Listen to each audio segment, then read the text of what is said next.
You wanted the best. You've got the best podcast. The hottest podcast in the world. The Chris Voss Show, the preeminent podcast with guests so smart you may experience serious brain bleed. The CEOs, authors, thought leaders, visionaries, and motivators. Get ready. Strap yourself in. Keep your hands, arms, and legs inside the vehicle at all times, because you're about to go on a monster education roller coaster with your brain. Now, here's your host, Chris Voss. I'm Chris Voss here from the ChrisVossShow.com. Ladies and gentlemen, the Iron Lady sings it. That makes it official. Welcome to the big show. As always, the Chris Voss Show for 16 years, 24 episodes. We bring you the Chris Voss Show with all the just amazing stuff and mindset we bring to the show. Today we have another amazing young man on the show. We're going to get into some of the details with him, etc., etc.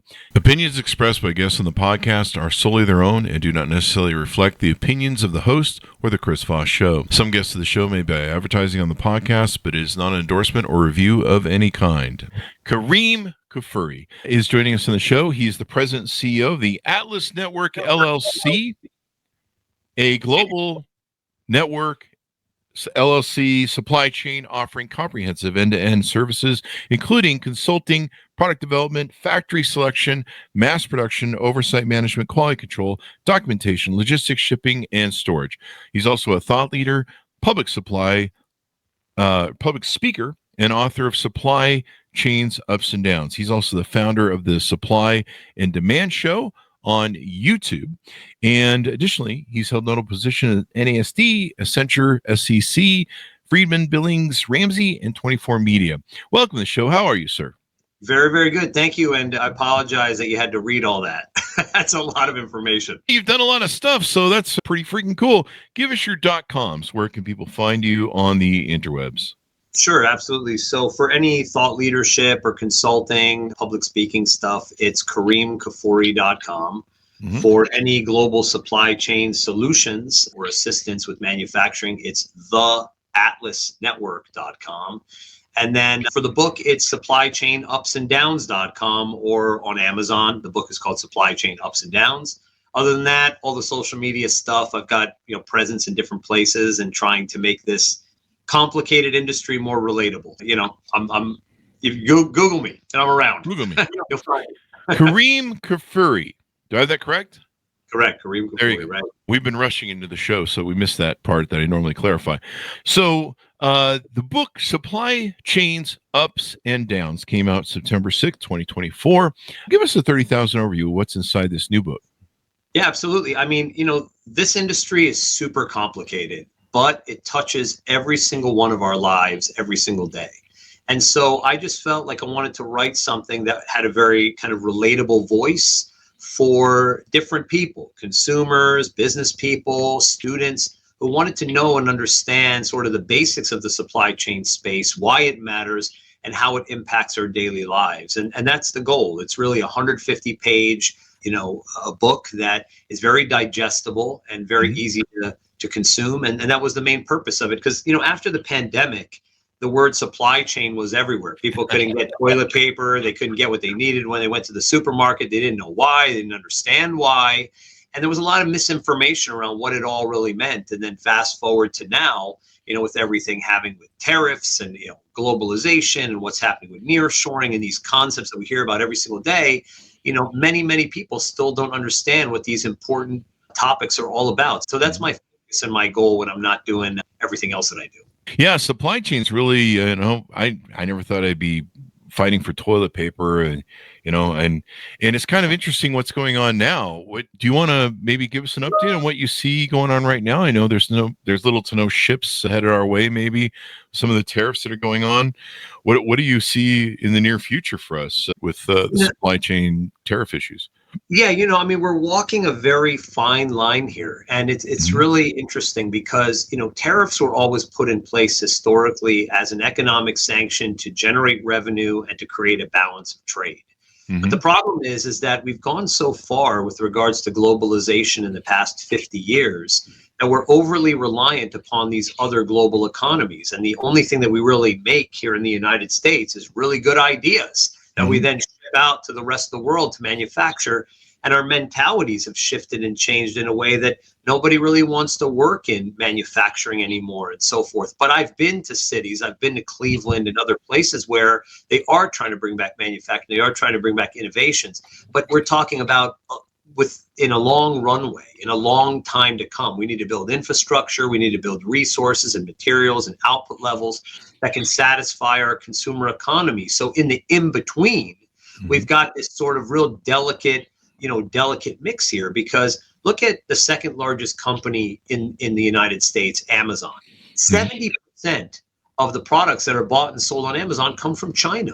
Yeah. And so we're talking about, major disruptions to the ways that we buy and consume and do the things that we do every single day if we're cutting off these relationships with our largest trading partners, whether it's China or Canada for energy or Mexico for agricultural products. These are very difficult lines that we're walking down. And I believe that in the end of the day, it all gets resolved through compromise, some level of concessions and communications. And I think that that's where we're ultimately going to go to. I just hope that it's not going to be in a way that's so disruptive and destructive for the consumers at large. So we're in a balancing act right now. Everybody's trying to figure it all out. I talk a lot about the ways to do that, and businesses do that, and consumers do that. But yeah, it's choppy waters right now. Yeah, and even if we get a settlement, it'll take us. It could take us a whole end of the year. Evidently, I hear, to get back to normal. Maybe it could take a long time, can it? Yeah, because what you have here is you've got broken trust. Yeah. And trust is hard to repair. It takes years sometimes, and negotiations and communications and so forth. There's a lot of trust issues right now, and on both ends. Mm-hmm. I mean, in China, for example, I was just there 4 weeks ago. I've got offices there, I've got teams there, and people there on the ground. Plus, I'm an ambassador of Alibaba.com, so I do a lot of work with them. But I also do a lot of work with the U.S. and consumers and manufacturing as well. I'm just in both worlds. Mm-hmm. And you had 16 million Chinese people, factory workers, that were taken to the streets, sort of protesting against what the government was doing, what the Chinese government was doing in this tit for tat situation, because they're all losing their jobs. Yeah. And here on our end, we've got products that are going to cost 3 and 4 and 5 times more than they ever could, and our salaries aren't going up by that much, month over month or year over year, to be able to sustain those major jolts to our wallet. So it's only a matter of time before people get a little bit frustrated with what's going on here, and businesses start going out of business, and people start losing jobs, and things get more expensive, and you go from inflation to recession and so on and so forth. But I hope that this idea of putting a pause on it for 90 days and trying to get the tariffs right, and then maybe a negotiated settlement, I really hope that these are going to be enough to appease all parties and have people still save face and let the economy continue to move forward. Yeah. I mean, I just wish the whole thing would end. People don't understand how this works. I mean, there's people still laughing, thinking the whole thing's a joke, that interest rates are probably going to, the bond market crashes and continues to slide. But then, people don't see that it's coming, and I mean, I was watching a video today of a guy who I think he's some sort of retailer outdoor retailer or something, with 2,000 companies around the nation that depend on him for jobs. And they're probably going to have to file bankruptcy because they can't afford to pay the tariffs, and neither can their distributors. That's right. And they're like a 34-year-old company, and they're like, we've survived like all sorts of ups and downs. We can't survive this. Yeah, and it's a real challenge. I mean, I have a big conversation or kind of discussion that I do. I did it just 2-3 weeks ago in Cleveland as a keynote speaker, and it was all about the 5 ways to sort of manage tariffs by businesses. Mm-hmm. And none of them are really great, but there are ways to sort of work through these tumultuous times, whether you're industry by industry or product by product. It's essentially absorption. Who's absorbing the tariff? Is it the supplier? Is it the brand? Is it an intermediary? Or is it the consumer? Or is it a blend of all of them? It's the deferral of the tariffs. Do you wait to ship, or do you bring it into U.S. bonded warehouses, and then kind of as you take goods out, you then pay the tariffs to sort of like segment that out? Terms and conditions. Do you get better payment terms with your suppliers? Changing your pricing, increasing costs costs and reducing the cost of your production in order to offset the tariffs. And then finally, the last one is alternative supply chains, because it takes a lot of effort and time to rebuild a supply chain. You have to look at materials and output, resources, technology, and finally the costs. And that's not something you snap your fingers and it happens overnight. So there's a lot to be thought about with regards to this tariff market, how to sort of manage it, deal with it. Yeah. And just even if it's sad that it takes so long for us to feel the effects. If people would have felt the inflation effects immediately when these tariffs were announced, there'd probably be such an uproar. And now we're just going to have this huge hole in our supply chain as it passes through this segment. And, when people see the, what they're going to be paying, they're going to be flipping shit. But by that time, it will take probably half a year to repair this thing, if not longer, and get back to normal. And the reality of it is that it's not like the reason why it takes so long to come back to normal is because of the fact that nothing in the supply chain happens overnight. Yeah. Productions especially take 1-2 months to produce, then a month on the water. You're already talking about a 3-month situation to 4-month situation, just with basic things that are happening every day. Yeah, I mean, to come to a resolution and it not have an impact or be felt for 6 months, like you said, absolutely feasible. Absolutely something we could all expect. And that may make Christmas, 3 times more expensive this year. Whatever you're talking about. Yeah, they're already talking about how that's going to be crazy expensive, man. Oh yeah. Yeah, it's insane. Anyway, what do you hope people come away with reading your book? What do you hope they learn? Like I said, I really think that they get a basic understanding of why supply chain matters, because the reality of it is that this was the most non-sexy 2 words you could ever think of. As a matter of fact, even to now, when you say the word supply chain, most people just gloss over. They just, what are we talking about here? And I totally get it, because it's very logistical and it's technical and there's a lot of moving parts, and everyone just says, yeah, I just want my stuff when I need it. But the truth of the matter is that by us all having a basic level of understanding around what it is, why it matters, we can ourselves try to be in advance of any kind of disruptions that may occur and how it may impact our daily lives, whether it's that we need to stockpile some, or we need to, save for a rainy day, or we need to just assume that there's a tidal wave that's on its way to it. But our problem is that when we hear those words, we say, oh, there's a tidal wave coming. We just still stand on the shore looking at it. And that's, that's not the way to really operate in our global economy, the way that we work, because we're part of a global economy these days. We're not just, we tend to only want to see what's happening in our neighborhood or our county or our city, maybe even our state. But our world doesn't operate that way anymore. Our world is a interplay of global networks that have to come together every single day to basically deliver the conveniences of the way that we live our life. And I try to deliver some of that message in the book. Yeah. It's too bad we couldn't get somebody to read the book before they came with the tariffs and crap, but here we are.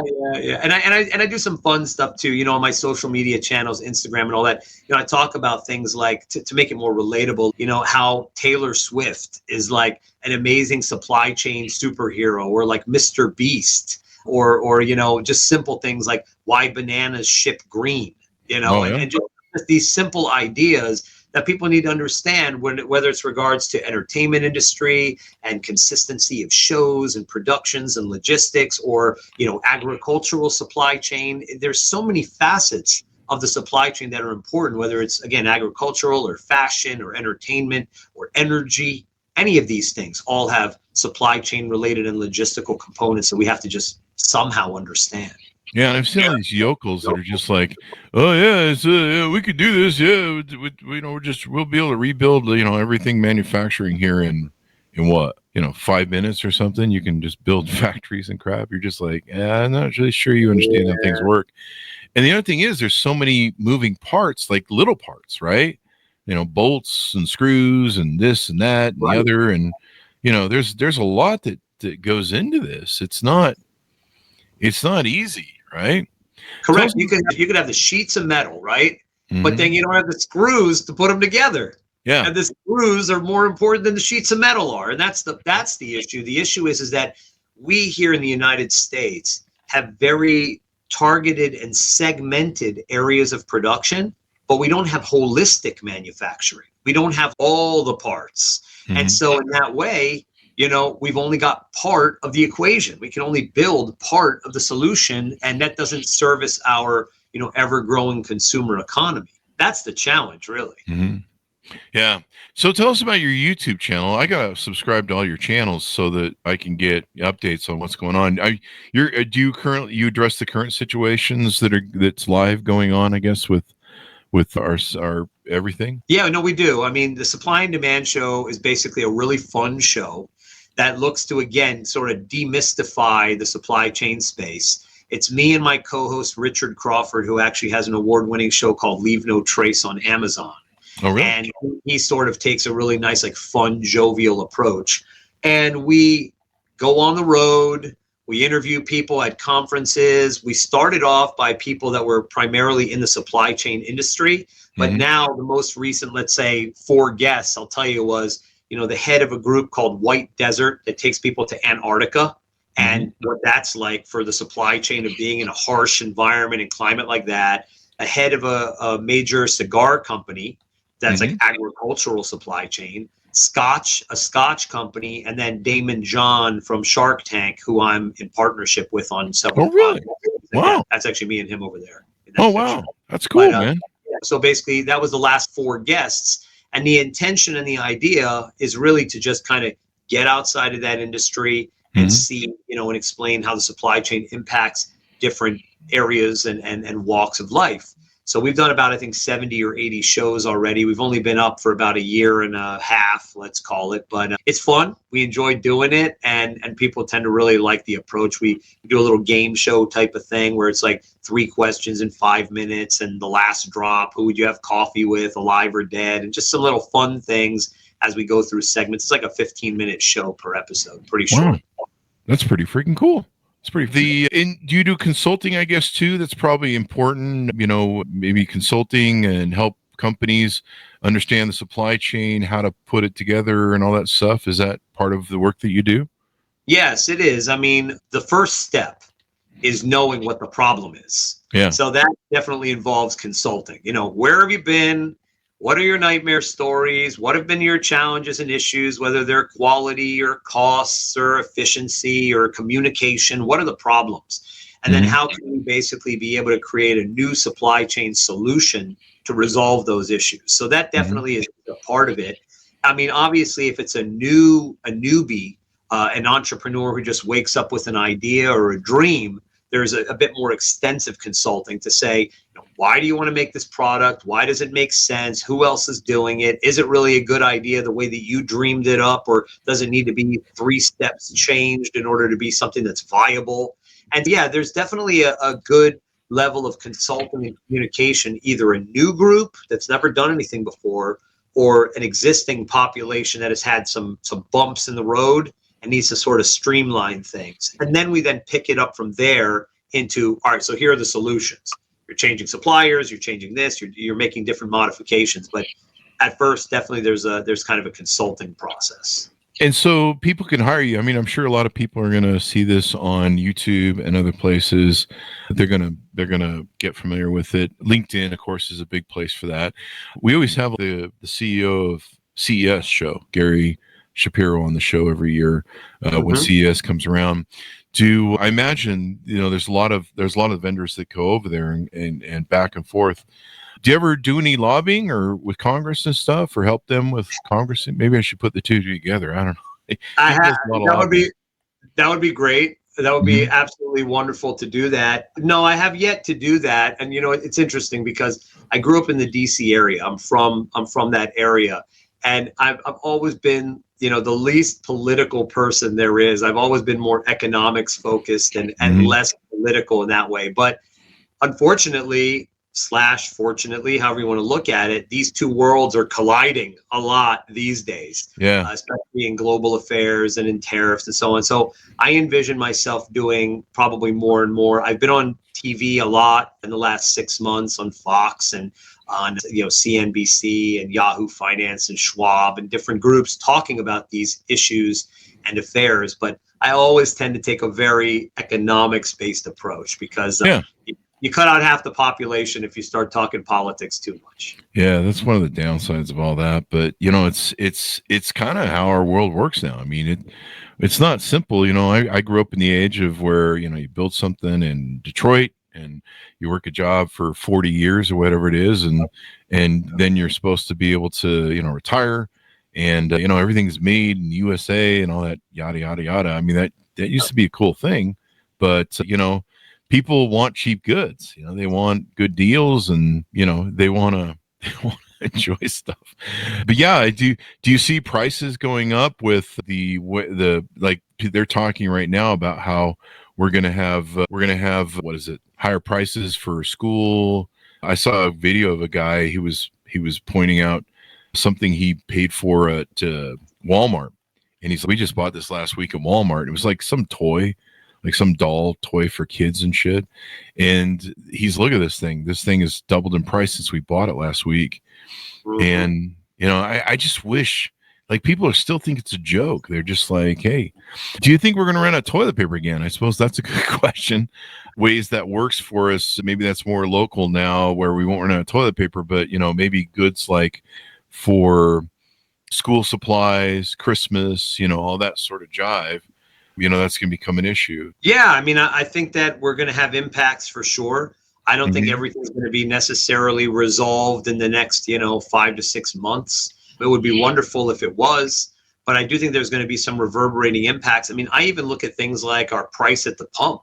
When we had this, kind of cutoff with Canada, where we're getting 60 to 70% of our, oil and gas reserves from. I mean, that could impact the cost per gallon by up to 60 or 70 cents. What about people that are trying to drive around, to get to work every day and things like that? I mean, these are real impacts that have nothing to do with holidays or seasonality. These are everyday type of staples that we need.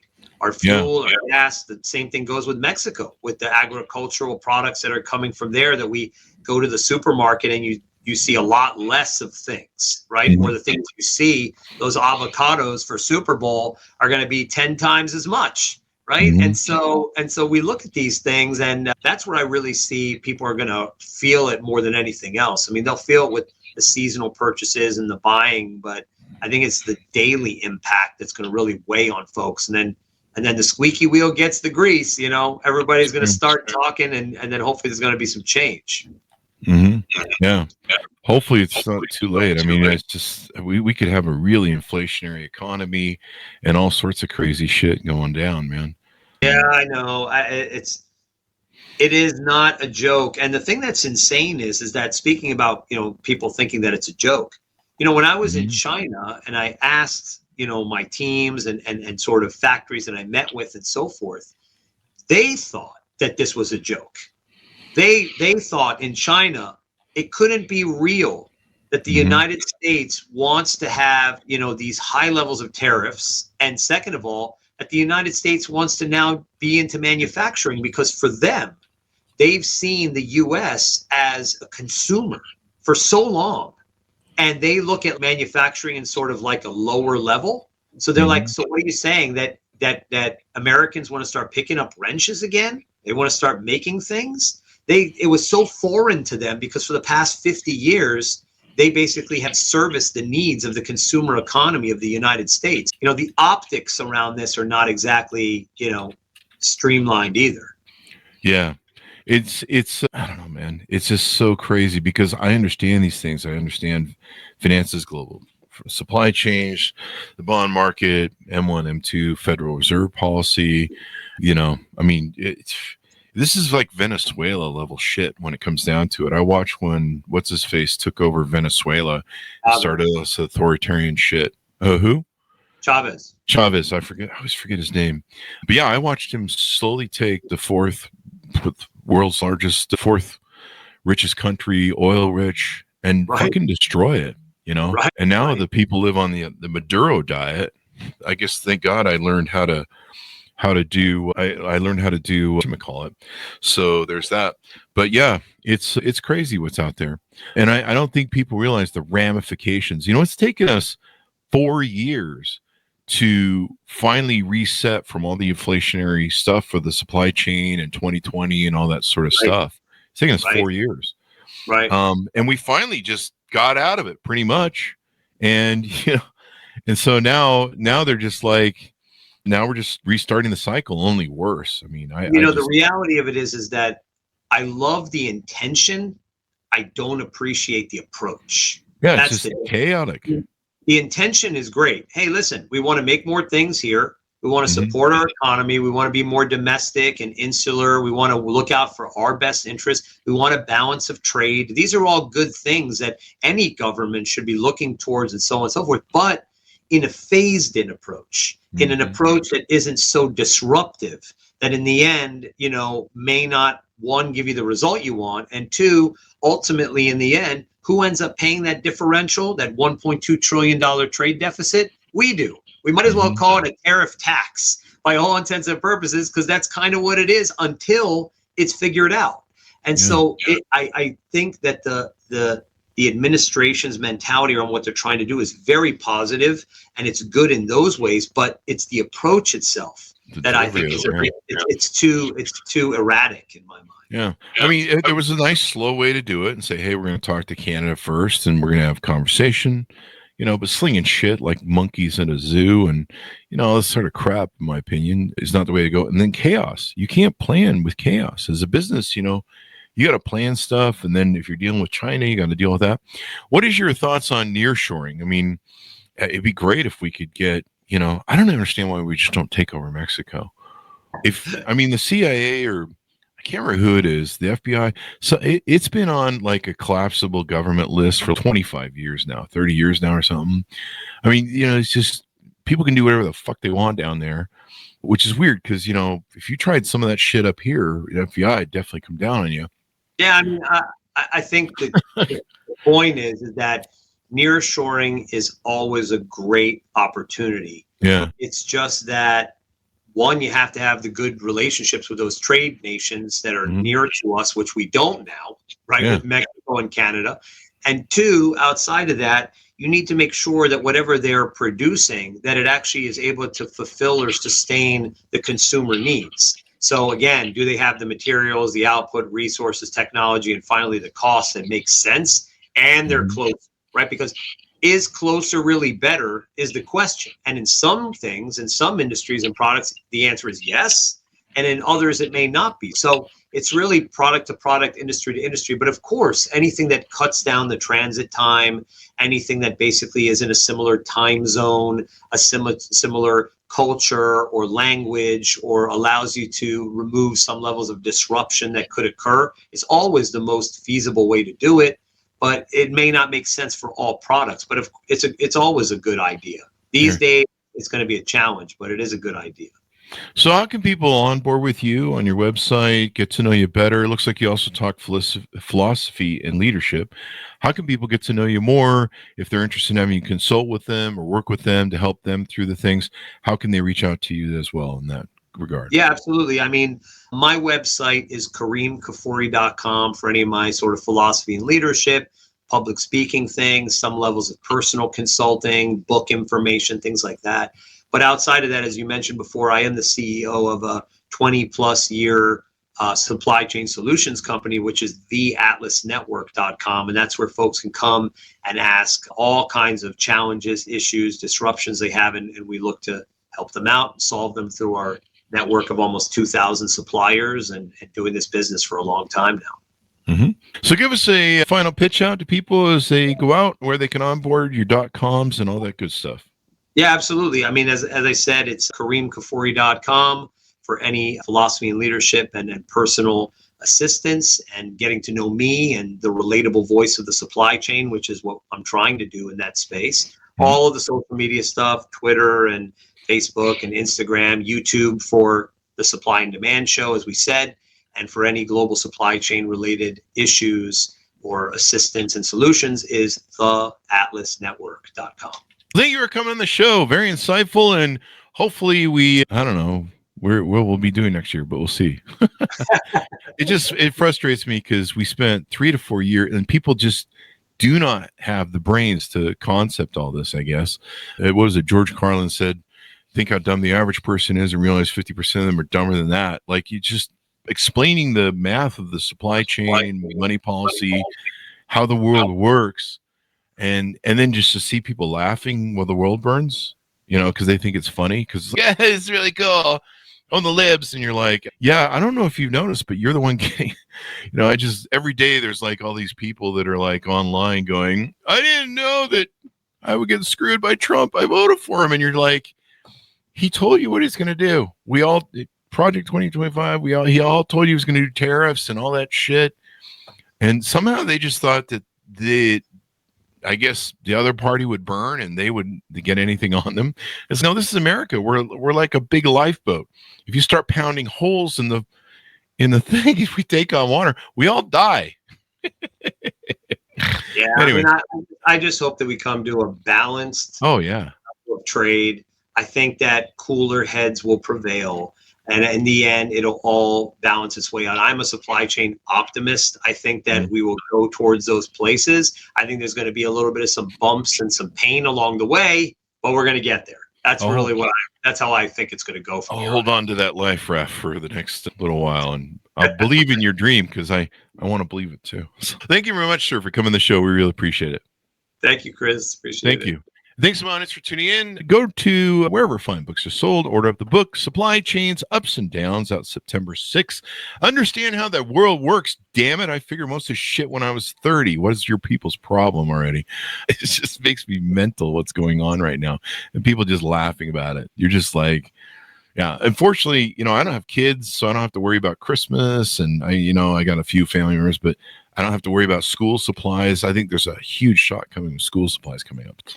Yeah. And if you're watching this 10, 18 years that we've been on YouTube right now, it's 2025. So just so you know, it's May 2025. So if you're wondering, if you're living in the apocalypse, AI bots roam around you, Terminator-wise, trying to kill you, and you're listening to this podcast, you'll know what started it. Anyway, thanks for everyone tuning in. Go to goodreads.com for Chris Voss, LinkedIn.com for Chris Voss. Chris Voss, one of the TikTok, those crazy places on the internet. And I hope I'll see you tomorrow. Take care. Be good. You okay with some of the